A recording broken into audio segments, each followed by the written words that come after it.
The following message is from the Sunday service of JIL U-Belt. We hope that you'll be encouraged.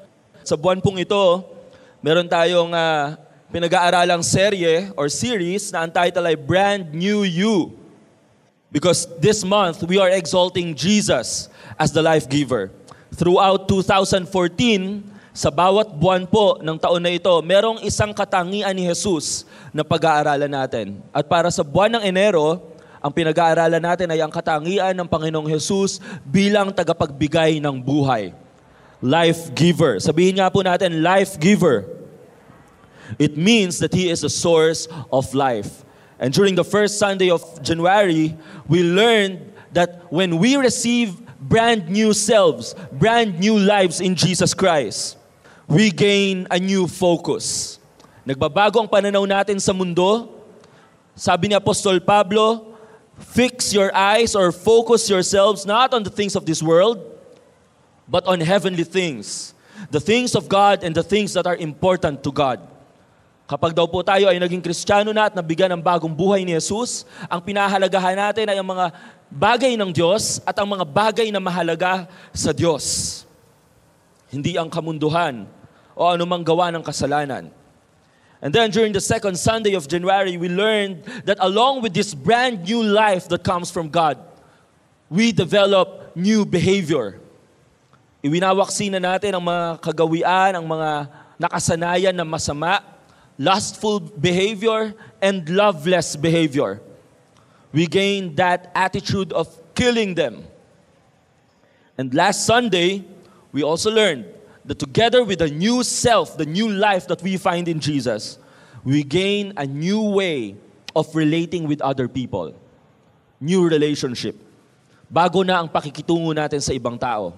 Hindi na puno ng galit, hindi na puno ng kagaspangan, but full of grace, patience, forgiveness, love. Kapag pinagsama-sama natin ang lahat ng ito, mabubuo yung pag-aaralan natin ngayong araw. We gain a new focus, new behavior, new relationship. And today, we will discover that together with this brand new self that we receive in Jesus, we gain new direction. Everybody say, new direction. Now, directions are very important. Napakahalaga po ng direksyon. Wala po ni isa man sa atin dito ang makakapunta dito sa lugar na ito nang hindi sumunod sa direksyon. There are so many things in our world that cannot work right or cannot be done properly if not for directions. Example, sino po dito ang nagluluto or nagbe-bake? Sa pagluluto at pagbe-bake, meron pong direksyon. For example, magpriprito ka. Hindi naman ako expert sa pagluluto. Pero ito ay common sense. Kapag nagpiprito ka, halimbawa magpiprito ka ng, ano bang piniprito? Walang alam no? Halimbawa, kamatis. Piniprito ba ang kamatis? Itlog. Halimbawa, itlog. So, ang itlog, halimbawa, priprituin mo, kailan mo ikrak-krak? Kapag nasa mantika na o bago mo ilagay sa mantika? Bago mo ilagay sa mantika. Dahil kapag ang itlog, nilagay mo muna sa mantika para prituin nang nandun pa yung shell niya at dun mo palang ikrakrak, anong mangyayari? Pati yung shell, mahalo doon, baka makain din ng mga tao, mahirap tanggalin dahil kumukulo na ang mantika. So we must follow directions. Sa sports, may direction din yan, di ba? Sa basketball, soccer, football, billiards, boxing, pag napapanood natin yung training ni Manny Pacquiao, hindi pwedeng suntok lang ng suntok si Manny kapag nakikipaglaban na siya. Kailangan may tamang galaw, may tamang footwork, may tamang buwelo. Kailangan ba siyang umatras o kailangan nang umatake?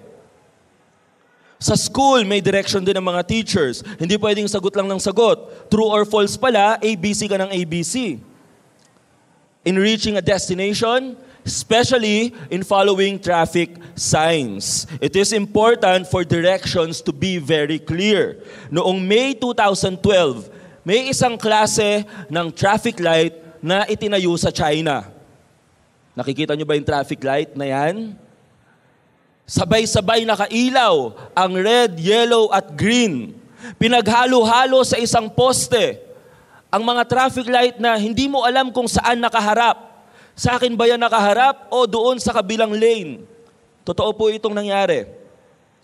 Last May 2012. At kakaiba po ang traffic light na ito. Dahil sabi ng mga otoridad, isa lang ang direksyon or instruction namin sa inyo kapag titingin kayo sa traffic light na ito. Mga otoridad po ang nagsabi nito. Ang instruction lang ay, huwag niyong pansinin ang traffic light na yan. Bakit nila nilagay yan? Kasi daw, nakita daw ng pamahalaan na ang kalyeng ito sa China ay walang dekorasyon. Parang matamlay daw, it's bare, it's lifeless, it's just gray and trees. And so they said, let's put an art installation there. Let's put a decoration there. Maglagay tayo ng dekorasyon, at yan ang naisip nilang dekorasyon, at sabi nila sa mga motorista, isa lang ang instruction namin, huwag niyong pansinin ang stoplight na yan, o ang traffic light na yan. And guess what happened? Nagkanda traffic, nalito ang mga tao, hihinto ba kami, go ba kami, magre-ready ba kami, red, yellow, green. So in February 2013, they took down the decorative traffic light because of the perpetual confusion it had been bringing to people. So it's really difficult when you are given directions that are wrong or unclear or misleading. Mga direksyon na mali, direksyon na hindi malinaw, o direksyon na maaari kang maligaw. It's really difficult when you're dealing with those kinds of directions. And in life, sa buhay din natin, we don't want to be led by wrong or unclear or misleading directions. Gusto natin sa taong 2014, malinaw ang goals natin. Malinaw ang landas na tatahakin natin. Alam natin kung saan tayo pupunta. Alam natin kung anong ministry ang papasukan natin. Alam natin kung anong trabaho ang papasukan natin. We know what aspect of our life we should focus on or we should prioritize. We should know. We want right and correct directions, especially when we have to make critical decisions. Meron po akong isang tinatawag na blog or website wherein I just put there my thoughts, nilalagay ko lang yung mga naiisip ko, and there's a portion there when you can send me a message or any question. Nakalagay po doon, ask anything. And may mga tao pong nagpapadala ng tanong doon sa website na minemaintain ko. A website I started last November as a form of my ministry. At gusto kong i-share sa inyo yung ilan sa mga tanong na tinatanong ng mga tao na pinadala nila. Totoo pong mga tao ito at totoong mga tanong ito na pinadala ng mga totoong tao sa akin na totoo ring tao. Sabi nila, ito, isang sample ng tanong, it's okay for me to share this to you because they sent those questions knowing that I would answer those questions publicly at mapapublish siya doon sa website. So, ang lahat pong ito hindi ko pa nasasagot hanggang ngayon.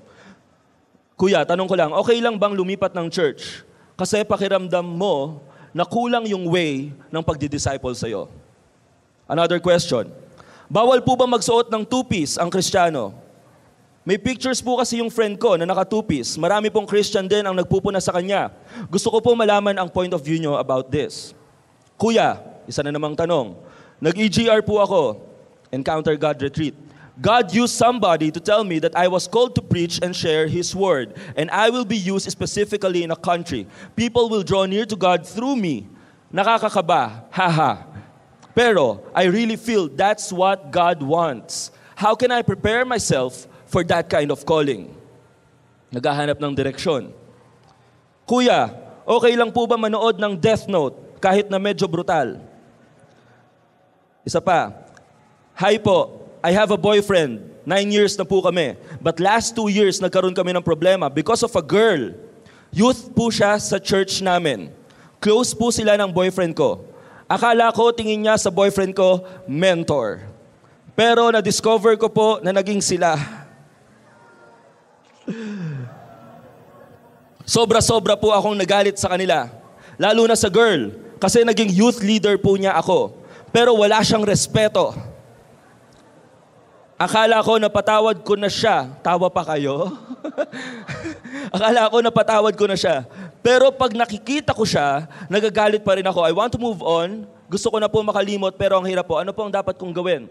Looking for direction. Another question. I'm being attracted to a guy for almost a year already. He's a super close co-minister. At first, binabrush off ko lang yung feeling. I know I should just ignore it and focus more on Jesus, but the attraction keeps getting stronger. I've opened it to one elder in the church na para mabantayan ako. Wala naman akong gustong mangyari. I'll wait patiently for the right time, for the right guy who is still unknown. Nakakainis lang yung pakiramdam, lalo na pag I care too much. Any words of wisdom po? I'm still studying, by the way. Isa pa. Kuya, paano yung mga babies sa tiyan ng mga nanay sa rapture? Bigla na lang baliliit yung tiyan ng nanay. Naiisip nyo ba yon? Minsan di ko rin naiisip yung mga ganito eh. Kuya, ano pong masasabi nyo sa mga aswang? Any message for them? And then, one of the most recent questions, Kuya, gusto ko lang itanong, paano kapag you have a brother who is addicted to pornography? I have deleted all his pictures and videos without him knowing it, just to see him researching again. I don't know what to say to him, at dahil magkaiba kami ng gender, I'm not sure how to confront him about that. I'm the eldest, but he has kids na. Gusto ko man ilak lahat ng sites o sirain yung computer, but he's more techie than me. Thank you, Kuya. People looking for directions, and admittedly, whenever I receive these questions on my website, there are just so many questions that the first time I read them, I don't know how to answer. Mapapaisip ka rin, oo nga, ano nga bang sagot sa mga ganito kakomplikadong sitwasyon? And sometimes they just pile up there, and I spend my days thinking, sometimes researching, spending hours typing answers, researching how to answer, thinking about ways, praying about them. And life can be difficult. Ito po ay mga totoong sitwasyon na hinaharap ng mga tao sa panahon natin. And I hope to answer them soon. People ask advice from other people and they ask questions because they don't want to go to the wrong direction. That's why they ask me. That's why they ask you, your friends, when they look for counsel. That's why people go to you and ask you about God or situations of life because they don't want to go wrong. They want to do things right. They want to make the right decisions and not bad decisions. Some people turn to their friends, family. That's fine. Some people, unfortunately, turn to things like horoscopes, mga manghuhula, at iba-iba pang mga bagay. At alam nyo, kapag tumingin kayo sa horoscopes, they are very appealing. Sometimes they are very delivered in a very humorous way. They attract attention because people are desperate. And they want to know what the future has in store for them. They want to know where they really have to go or where God wants them to go. I just printed out a copy of the latest horoscope na available. Pwede bang manghula lang ako? Hindi tayo naniniwala sa horoscope, ha? Sample lang. Sister, kailan birthday mo? January 14. Isa kang Capricorn. Anong pangalan mo?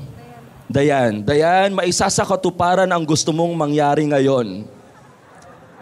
Okay sana siya. Kainis lang boses niya. At mababad trip ka mamayang 4 o'clock. Hintay-hintayin mo lang, Dayan, ha? Totoo po itong horoscope, ha, na nakuha ko sa isang dyaryo. Ikaw, Sister Gold. Kailan birthday mo? Capricorn ka rin. Oh. Mamayang 4 o'clock, ha? Usap kayo. Ikaw, Sister, kailan birthday mo? December 10. Isa kang Sagittarius. Single ka ba? Single, okay. Kung single ka, ay may mararamdaman kang kakaiba sa isang matagal nang kakilala. Ito yung mararamdaman mo. Maiinis ka na sa mga tanong niya sa'yo. Tigilan na muna ang computer games, okay? Nagdodota ka pala, sister. Si Pastor Cora kaya, ano kaya ang hinaharap niya? February 26, Pisces. Wag ko na lang pong basahin. Wag na po. Okay, yung pangalawa na lang. Dumadami ang problema mo kapag nagkakapera. Applyan lahat ng pwedeng applyan. Humanap ng sideline ang pastora natin. Vincent, kailan birthday mo? January 14. Ay, Capricorn din eh. Ay, ikaw, Jeremiah? February 8. Aquarius. Hoy, maganda yung Aquarius. Ganyan. Aquarius. Maaga ang Valentine para sa'yo. Maaring ito na ang hinihintay mo. Kung babae ka at may proposal, wag mo na siyang pakawalan. Kung lalaki ka at sinasabi ng puso mo na siya na nga, ano pang hinihintay mo? Baka maagaw pa ng iba. Magvi-video okay ang mga kapitbahay mo magdamag. Yun lang. So, people go to horoscopes, people go to these kinds of things. People look for direction everywhere. They research these things, they just open the tabloid, these things are available. They ask their friends, they ask their family. Direction. That's one thing that we would like to have clearly. That's one thing that we would like to have without ambiguity, walang kalabuan, without misleading us. Direction is one thing that we would want to have correctly. Tamang-tama. However, all available means in this world to discern the right direction for your life could only do so much. They are limited. Many of them are fake. Some of them are bogus. Some of them can have nuggets of wisdom, but never really sufficient and enlightening. Friends and family can at times give wrong advices. Pwedeng magkamali ng payo ang mga kaibigan at pamilya natin. And certainly, we don't rely on random horoscopes that have no basis at all, na walang basihan. If we are to live brand new lives with a new focus, with a new behavior, with a new relationship, we need to go according to the direction of Jesus Christ. According to the direction God wants us to take. And church, I want you to know today that the direction God wants you to take is right here. It is revealed in His Word. It is in the Bible. Lahat ng mga issue ng buhay ng tao ay nandito sa Biblia. Kung paano mabuhay ng matuwid, kung paano mabuhay ng may karunungan, kung paano mabuhay na nagdedesisyon ng tama sa paraang nakalulugod sa Panginoon at hindi nakakabasag ng kanyang puso at hindi nakakabasag ng kanyang mga kautusan, lahat ay nandito sa Biblia. Everything is in the Bible. Everything that we need so that we would grow in faith and obedience to God. So many people wonder, why does God seem so far away from me? Bakit parang hindi ko makita ang kalooban ng Diyos sa buhay ko? The question is, are you consulting this? Kumukonsulta ba tayo dito sa kanyang salita? That's why, in Colossians chapter 3, our central text for this month, after pointing out that we have been raised with a brand new life, with a brand new focus, brand new behavior, brand new relationship. Colossians chapter 3, verses 1 to 15. After we have studied these things, Paul, in verse 16, points out the importance of being directed by the word of Christ. Kaya naman, pagkatapos pag-usapan ni Apostol Pablo na dapat ganito na ang buhay nyo, bagong focus, bagong kaugalian.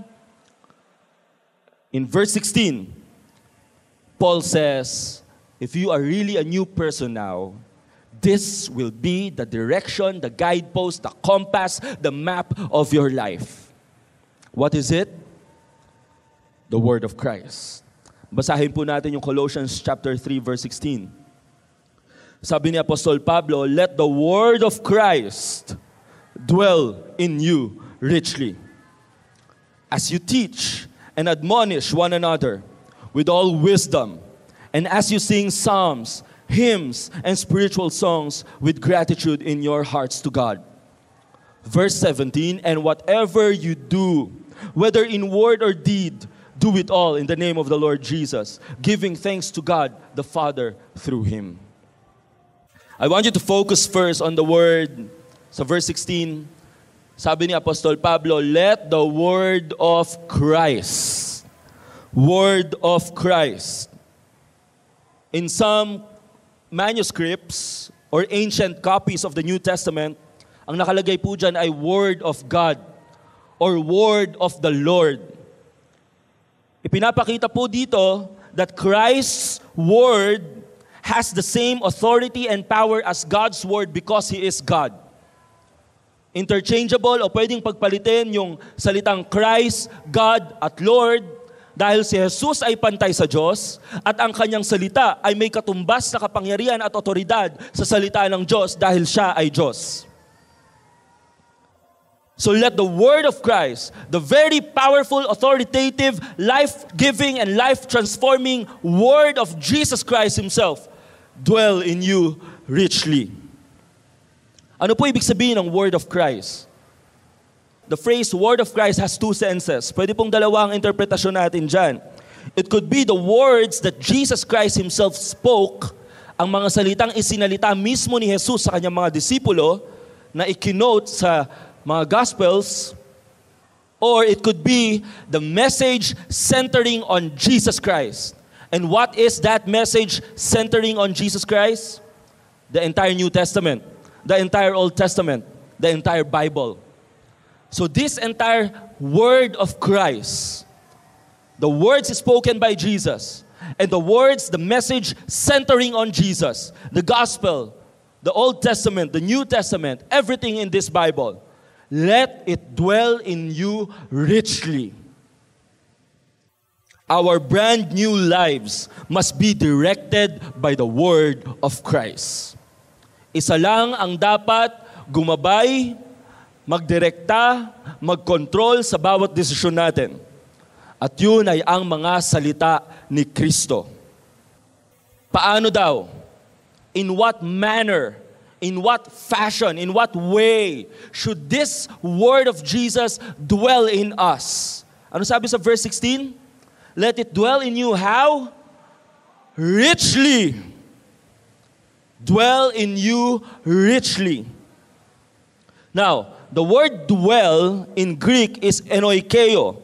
It means to live in, to indwell. Sa Tagalog, tumira, manahan. Ibig sabihin, ang salita daw ni Kristo ay dapat manahan sa atin. Magmistula daw tayong tirahan o bahay, tahanan, mansyon, kubo, kung ano ka man.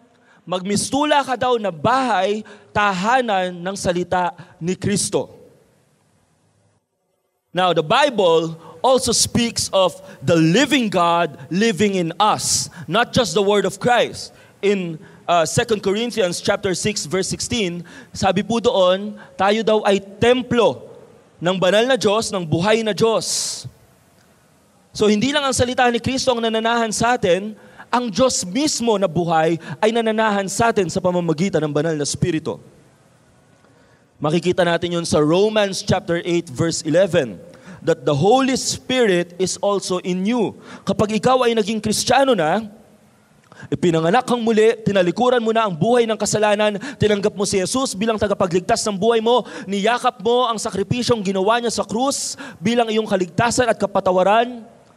Sabi sa Romans chapter 8 verse 11, tinanggap mo automatic ang banal na Espiritu. So there are at least three things living in you. The God, the living God Himself is in you, 2 Corinthians chapter 6 verse 16. The Holy Spirit, ang banal na Espiritu is in you, Romans chapter 8 verse 11. And Colossians chapter 3 verse 16, the word of Christ is in you. Tahanan ka ng buhay na Diyos, tirahan ka ng banal na Espiritu, bahay ka ng mga salita ni Kristo. Up to what extent should the word of Christ dwell in us? Hanggang saan? Hanggang saang punto sa bahay na ito na aking buhay dapat manahan si Jesus? Kung ang aking buhay, ang aking katawan, kaluluwa, espiritu ay isang tahanan, saan ko patitirahin ang salita ni Kristo? Sa living room? Sa sala? Lord, yung mga salita mo dyan lang sa sala. Lord, yung mga salita mo dyan lang sa kitchen. Lord, yung mga salita mo dyan lang kapag may boyfriend na ako. Lord, yung mga salita mo dyan lang sa aking pag-aaral, nag-a-apply. Lord, yung mga salita mo nag-a-apply dyan lang kapag ako'y nasa church, tuwing Sunday, kapag ako'y nasa ministry. In what manner, up to what extent should the word of Christ dwell in us? It should dwell in you richly. Mayamang mayaman, saganang sagana. Ibig sabihin, hindi lang sa sala, hindi lang sa kitchen, hindi lang sa garden, hindi lang sa CR, but in all portions of your house, in all parts of your house, in all parts of your life, the word of Christ must dwell. That's what it means for His word to dwell in you, richly, not poorly. Ask yourself, is the word of Christ dwelling in me poorly or richly? Ang aking buhay ba ay pobreng-pobre sa salita ng Diyos? Hikahos na hikahos, kapos na kapos, uhaw na uhaw sa salita ng Diyos? Sa aking spiritual na buhay ba ay may taggutom ng salita ng Diyos? Or is it dwelling in me richly? Itong salitang richly, ginamit din to sa 1 Timothy chapter 6 verse 17. Sabi doon, God provides for you richly, materially. Ang Diyos daw ay hindi nagpapabaya sa kanyang mga anak, kaya nagbibigay siya ng pagpapalang material na kailangan nila. Para sila ay may pangkain araw-araw, panghanap buhay araw-araw. In Titus chapter 3 verse 6, ginamit din ang salitang richly. Sabi doon, the Holy Spirit is poured out to you richly. Ang banal na Espiritu daw, nang ibinuhos sa inyo, ibinuhos ng sobra-sobra, mayaman. Hindi konti, hindi kakarampot, hindi ka lang nilimusan ng banal na Espiritu. It has been poured out to you richly. So in the same way that God provides for you richly, in the same way that He pours out His Holy Spirit richly, according to 1 Timothy and Titus, then, according to Colossians chapter 3, let the word of Christ dwell in you richly. Kailangang managana sa mga buhay ninyo, managana sa mga puso ninyo, managana sa mga isipan ninyo ang salita ni Kristo. To dwell means to make its home, to fix itself. Sa bahay, di ba, you sit comfortably, you lie down comfortably, you do whatever you want in your house. Right? Nagagawa ba natin ang gusto natin gawin sa bahay natin? Sino dito ang nahihiya sa sarili niyang bahay? Sino dito ang nahihiyang gumalaw, nahihiyang humilata sa sarili niyang bahay? Nahihiyang kumuha ng pagkain sa ref sa sarili niyang bahay? Wala naman sigurong ganon. Ganon din dapat ang magawa ng salita ni Kristo sa buhay natin. Dapat ang salita ni Kristo hindi nahihiya sa buhay mo. Pakikialamanan ang lahat ng gustong pakialamanan. Sasakupin ang lahat ng gustong sakupin. Ookupahin ang lahat ng gustong okupahin. Let the word of Christ dwell in you richly. What does it mean for the word of Christ to dwell in you richly? It means that it should dominate your home. The word of Christ must dominate the home of your heart. The word of Christ must not be ashamed in your heart. The word of Christ must rule your life. It must occupy the master's bedroom in your heart. What does it mean that the word of Christ will dwell in us richly? Make wide space for the word of Christ in your life. Bigyan mo ng malaking puwang, malaking espasyo ang salita ni Kristo sa buhay mo.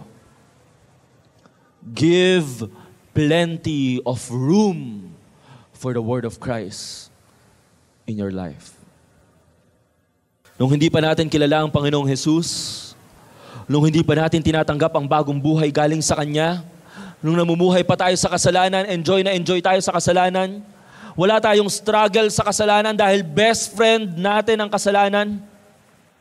Nung hindi pa natin kilala si Kristo, when we have not received our brand new selves yet, the Word of Christ did not have any room in your life. Walang puwang ang salita ni Kristo sa pusong magaspang at wala si Kristo sa loob.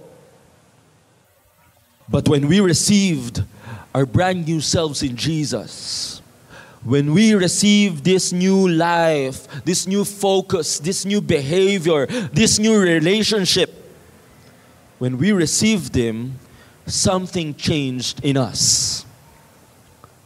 Naging interesado tayo sa salita ni Kristo. Tama ho ba yun? Sino ho dito nung na-born again siya, nung naging Kristiyano siya, nung nakakilala siya sa Panginoong Jesus, dati wala siyang interes sa salita ng Diyos, pero nung nakakilala siya, hinahanap-hanap na niya ang salita ng Diyos. Nung hindi pa siya nakakilala sa Panginoong Jesus, dati imbitahan siya sa gawain ng Diyos, sa Sunday service, ayaw niya, mas gusto niya manood ng sine, mas gusto niya magsugal tuwing linggo. Pero nung nakakilala siya kay Kristo, hinahanap-hanap niya, nauuhaw siya, nagugutom siya sa salita ng Diyos. There is a new thirst in you. There is a new hunger in you. Dati okay lang sa'yo, wala kang Bible. Pero nung nakilala mo ang Panginoong Jesus, yun ang una mong hinanap na magkaroon ka. Gusto kong magkaroon ng Biblia. Saan ako makakahanap ng Biblia na kaya kong bilhin? Meron ba akong pwedeng mahinga ng Biblia sa church? Why? Because you received this brand new life in Jesus. And the Word of Christ wants to occupy every space in your heart. And the hunger increases. Ang gutom na ito sa salita ng Diyos ay tumataas ng tumataas ng tumataas. Dati, isang memory verse lang ang kabisado mo. But as time goes on, you want to memorize more of God's Word so you can share it to other people. Kahit wala kang dalang kodigo, wala kang dalang Biblia para basahin yon. Let us ask ourselves, tanungin po natin ang sarili natin, how is my interest or thirst or hunger for the Word of Christ increasing every day? Araw-araw po ba ay tumataas ang interes, ang gutom, ang pagkauhaw natin sa salita ni Kristo? Is there increasing hunger in your life every day for the Word of Christ? Do you desire it? Kapag nagsa-search ka sa internet, hindi mo mapigilan ang sarili mo, although you're enjoying your time on Facebook, Twitter, you're watching videos, but once in a while or most of the time, you will go to the internet just to research on things of God, just to read encouraging thoughts, inspiring things that would encourage you in your spiritual life. Do you read the Bible every day? Do you meditate on the Word of God? Ano po ibig sabihin ng meditate? To meditate means to focus your mind on one thing. At sa ating mga Kristiyano, ang minemeditate natin, that one thing that we focus our mind on is the Word of God. Kahit hindi ka nagbabasa ng Bible, dapat nagme-meditate ka ng Word of God. Wherever you are, whatever you're doing, the Word of Christ must direct your every decision. Decisions concerning your career, decisions concerning your family, your studies. Is there ever increasing hunger and thirst for you to know more about God, to know more of His Word, to know Him more through His Word? How is the Word of Christ dwelling in me richer and richer every day? Is it getting richer and richer every day? Lumalalim ba tayo ng lumalalim sa Diyos sa bawat araw? Ang pagkakakilala mo kay Kristo, nung una kang na-born again, ganun pa rin ba hanggang ngayon? O mas lumalim? Mas sinubok ng mga matitinding suliranin at problema? Ikaw ay naging matatag dahil pinanghawakan mo ang mga pangako niya. Pinanghawakan mo ang mga salita niya. Kaya ngayon, mas matinik ka ng Kristiyano. Hindi konting kaway lang ng kaaway, kaway ng tukso ay bibigay ka. Are you that kind of person? JILU Belt, I want to encourage you. Let the word of Christ conquer more and more territories in the battlefield of your mind. Araw-araw may digmaang nagaganap sa isipan natin. Susundin ko ba ang Diyos o hindi? Susundin ko ba si Satanas o hindi? Gagawin ko ba ang kalooban ng Diyos o ang kalooban ng dyablo? Araw-araw nagaganap ang labanang yan sa isip natin. Anong dapat natin gawin? Let the word of Christ conquer more and more territories in the battlefield of your mind. Hayaan nating magwagi sa isip natin ang salita ni Kristo sa tuwing nagtatalo ang mga ganong kaisipan sa atin. Church, let your heart be a true temple of God. Hayaan mo ang puso mo ay maging tunay na templo ng Diyos. Sinong naitataas sa puso mo? Sino ang Diyos sa puso mo? Sino ang mas madalas mong iniisip? Church, let the word of Christ direct you richly, fully, completely. Direct you where? Saan kayo direct? Saan ka gagabayan? Saan ka papupuntahin? Away from sin. Away from worry. Away from fear. Away from doubt. Palayo ng palayo ng palayo ng palayo ng palayo sa mga gawa ng dyablo. Saan pupunta? Toward holiness. Toward righteousness. Toward peace. Toward joy. Toward satisfaction and contentment and security and confidence in God. That's where. Toward boldness in preaching the gospel. Toward obedience in discipleship and submission to God. Toward a brand new you. Isang bagong ikaw. Isang bagong buhay na malinis mula sa mga bahid at mantsa ng nakaraan. That's where God wants you to go. Yun ang direksyon ng salita ni Kristo para sa'yo. Ang problema sa atin, hindi natin nakikita yon. We resist it. Mas gusto nating sundin ang sarili nating mga pag-iisip. How should this word of Christ dwell in us richly? Paano ito mananahan sa atin dapat? Sa paanong paraan? Let's continue reading. Verse 16. Let the word of Christ dwell in you richly as you teach and admonish one another with all wisdom. The word of Christ can only dominate your life richly if you immerse yourself in an environment that teaches the word of Christ. Mananahan lang ng mayaman at masagana ang salita ni Kristo sa puso mo kung ikaw ay makikihalubilo o kung ibababad mo ang sarili mo sa isang kapaligiran kung saan ito ay itinuturo. Don't expect yourself to grow in the word of Christ if you do not involve yourself in a community or environment of Bible-teaching Christians. Hindi po tayo lalago kung hindi tayo magpapaturo, hindi natin ibababad ang sarili natin sa isang kapaligiran, sa isang komunidad kung saan itinuturo ang salita ng Diyos. Some people ask, okay lang ba tuwing Sunday manood na lang ako ng mga teaching sa video, sa YouTube ng mga pastor at doon na lang ang church ko? Pwede ba ang tuwing church, attend lang ako at wala na akong involvement na iba pa? Makikinig lang ako sa salita ng pastor. Hindi po yun ang kalooban ng Diyos para sa kanyang mga tinubos. God's will is for you to be involved in a community of believers that prioritize the teaching and admonishing. Kanino daw? Teaching and admonishing, sino daw? One another. Ang bawat isa sa isa't isa. Ibig sabihin, hindi lang ang pastor sa inyo. Hindi lang ang religious leader sa inyo. Sino pa daw ang magtuturuan? Kayo ng katabi mo. Kayo ng mga ka-close mo dito sa church. Kayo ng discipler mo. One another. Your ministry head and you. Your discipler and you. Because you don't stand here in front to preach the word doesn't mean that you don't have the obligation to teach it. Ano ibig sabihin po nung admonish? Diyan sa verse 16. To admonish means to counsel, rebuke, correct. So not just teaching, but counseling, rebuking, correcting, warning, exhorting.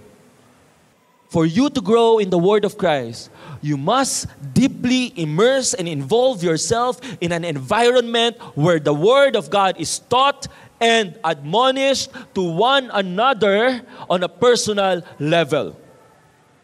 So the question is, are you involved in that kind of community? Are you involved in that kind of environment? Kabahagi ba tayo sa sinasabi dito ni Apostol Pablo? Dito po sa JILU Belt, yan po ay nangyayari sa pamamagitan ng mga life group. Do you have a life group? Do you have a life group leader? Do you have a discipler? Someone who will always be there to pray for you and instruct you in the knowledge of God? Do you get involved in pre-encounter, encounter retreat, post-encounter, school of leaders? These are programs meant for us to be taught the word of Christ. Meant for us to grow in the word of Christ. At para po sa mga first-timers natin, I would like you to know that you are very much welcome to join in these kinds of things. And we are not pressuring you, dito kayo agad, dito kayo agad. You can take your time, pray for it. No one's pressuring you to do it. Just ask the Lord, Lord, when is the right time? Lord, sino po yung leader na gusto mo po na magturo sa akin? Who is that mentor who can teach me deeply in the Word of God? And if you don't have that yet, you can approach me or any of our leaders here and ask us how to get involved. Because the Word of Christ can only dominate your life. Mananaig lang ang mga salita ni Kristo sa buhay mo kung ikaw ay nakababad sa isang kapaligiran, sa isang komunidad na mayroong kagalakan na matuto sa salita ng Diyos, where learning the Word of Christ is a culture, it is a lifestyle, it is a joy. Everybody wants to be taught. Lahat gustong maturuan, lahat gusto ring magturo, lahat nagpapaturo rin. Everybody demands to be admonished. Everybody wants to be counseled. Everybody wants to be exhorted. Everybody wants to be rebuked. And I hope that this church is that kind of church. And I hope that every one of us here is that kind of person. Or if not yet, will be that kind of person by God's grace. That's the key, church. For us to grow in the Word of Christ, our church must be a teaching church. Our church must be a counseling church. A rebuking church. An encouraging church, an exhorting church. And we will not be that kind of church if we will not grow in the Word of Christ. Kung hindi tayo magpapaturo sa salita ni Kristo.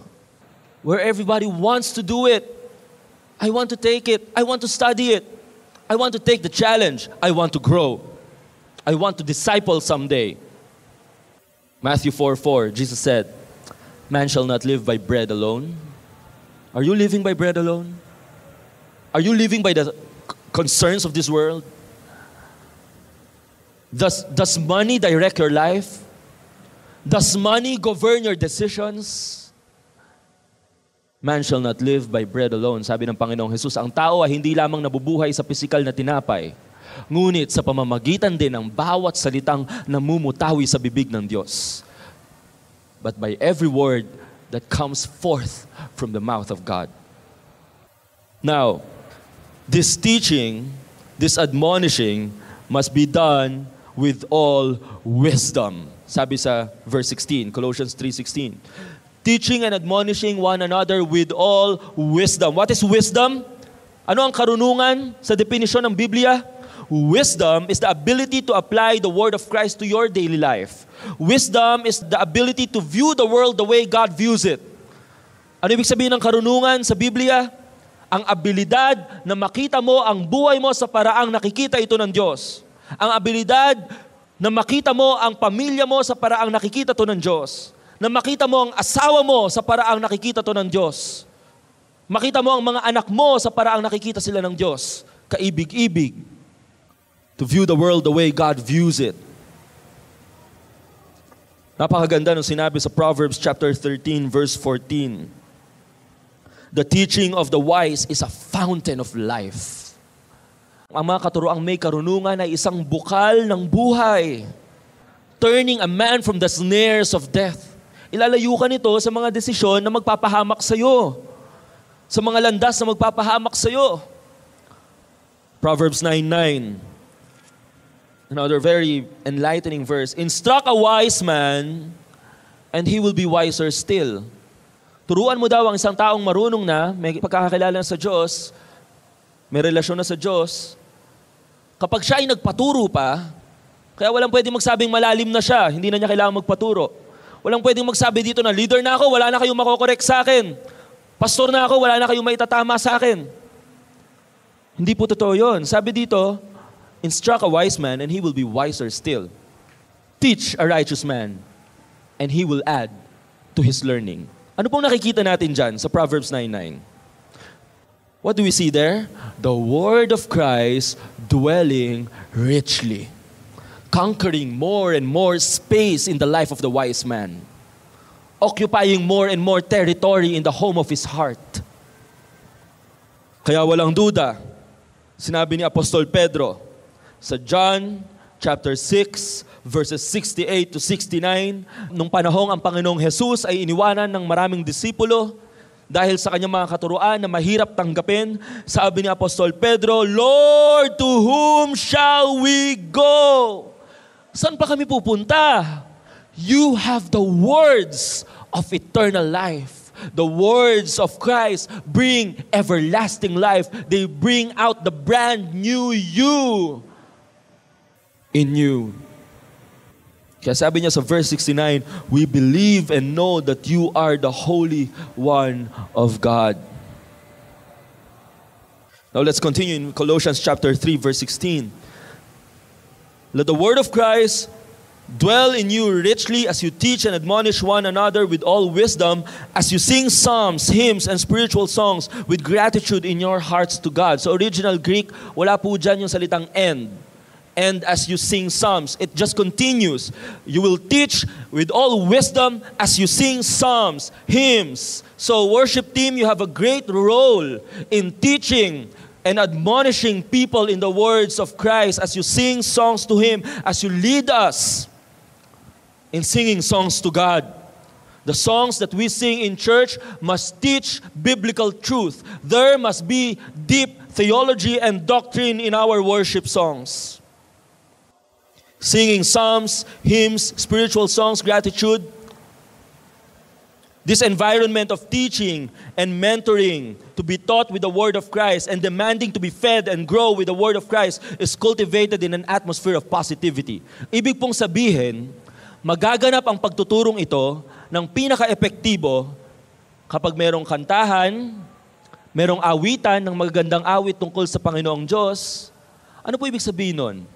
Positibo. There's an atmosphere of positivity. Some people, they use the word of Christ to fight other Christians. There's no positivity at all. Nakikipag-away sa doktrina, nakikipagmurahan para patunayang siya ang tama sa doktrina, nangangagat ng kapwa Kristiyano para patunayang mas marami siyang alam sa salita ni Kristo. Ganun daw ba dapat? Namamahiya ng kapwa Kristiyano? How do we teach the word of Christ? In all wisdom, as we sing psalms, songs, hymns, with gratitude to God. Why with gratitude to God? Bakit may pasasalamat dapat sa Diyos? Kasi wala ka naman talagang alam. Kung hindi ipinakita sa iyo ng Panginoong Diyos ang kanyang salita. Dahil hindi tayo karapat-dapat sa karunungan ng Diyos, pero pinili niyang ipakita sa atin ang karunungan niya sa pamamagitan ni Kristo at ng Biblia. Kaya dapat manliit tayo habang mas marami tayong nalalaman tungkol sa Diyos.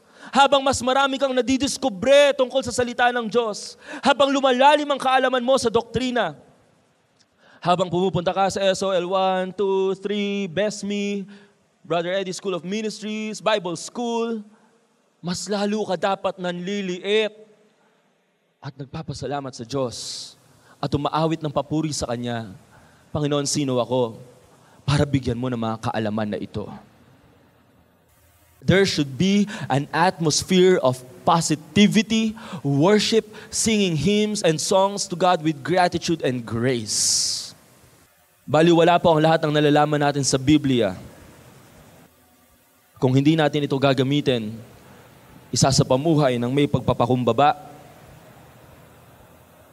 may pag-asa, at may espiritu ng pagiging positibo sa kapwa natin Kristiyano.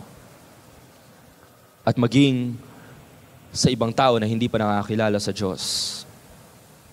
There is that sense of positivity, creativity, artistry, beauty, singing songs, the beauty of God is exalted. In other words, ang pagkakaalam sa salita ng Diyos ay masarap gawin dahil alam mong maganda ito at ginagawa mo ito ng may pasasalamat. Hindi nakaka-stress. Kaya naunawaan ko yung ibang tao, kapag sinabi mo ng doctrine, ay huwag natin pag-usapan yan. Nakaka-stress yan, puro debate yan. Sapagkat marami na pong Kristiyano ang gumamit sa doktrina upang mang-away ng ibang tao. But in here, there is that sense of positivity, artistry, creativity, and that the beauty of God is exalted in songs and psalms and hymns. At kapag ang lahat pong ito ay nagkatotoo sa buhay natin, what will be the ultimate manifestation of that brand new you? Anong maipapakita nito sa buhay natin? New direction. Magkakaroon tayo ng isang bagong direksyon. Anong direksyon? Verse 17, whatever you do, whether in word or deed, do it all in the name of the Lord Jesus, giving thanks to God the Father through Him. Anong direksyon po?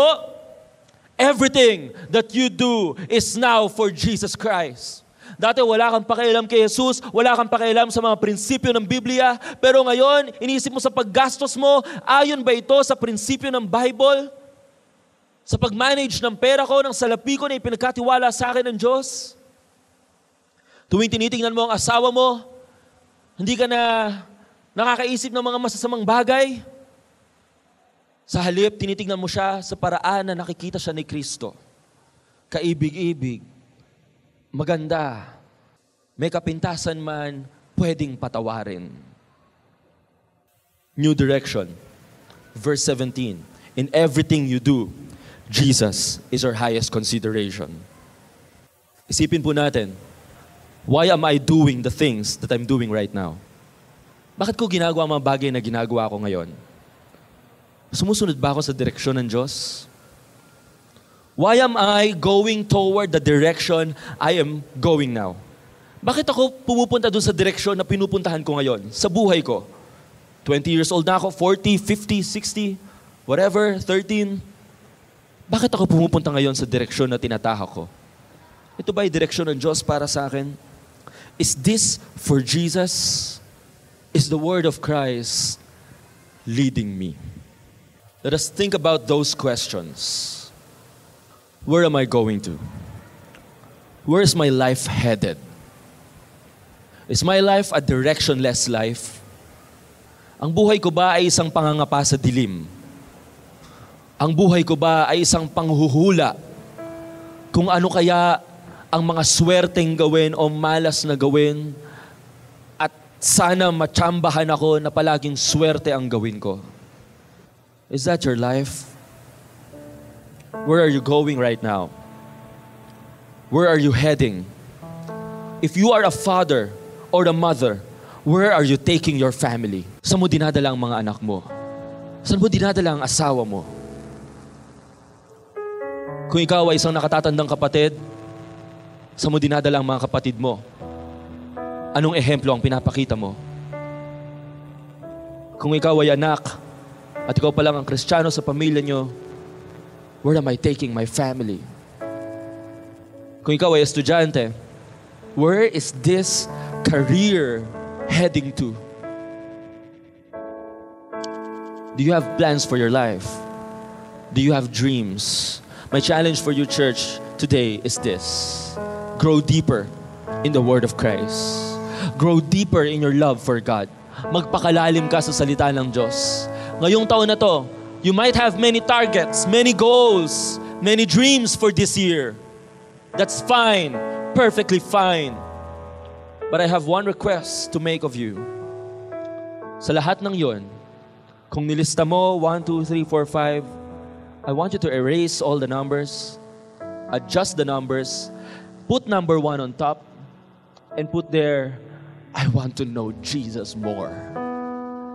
This year, I want to be deeper in my love for Jesus. Not necessarily your love for this church, your love for JIL, your love for me, for Pastor Cora, for the leaders here, for your life group leader, for your discipler. Not your love for the ministry. Number 1, una sa lahat, I want to love Jesus more.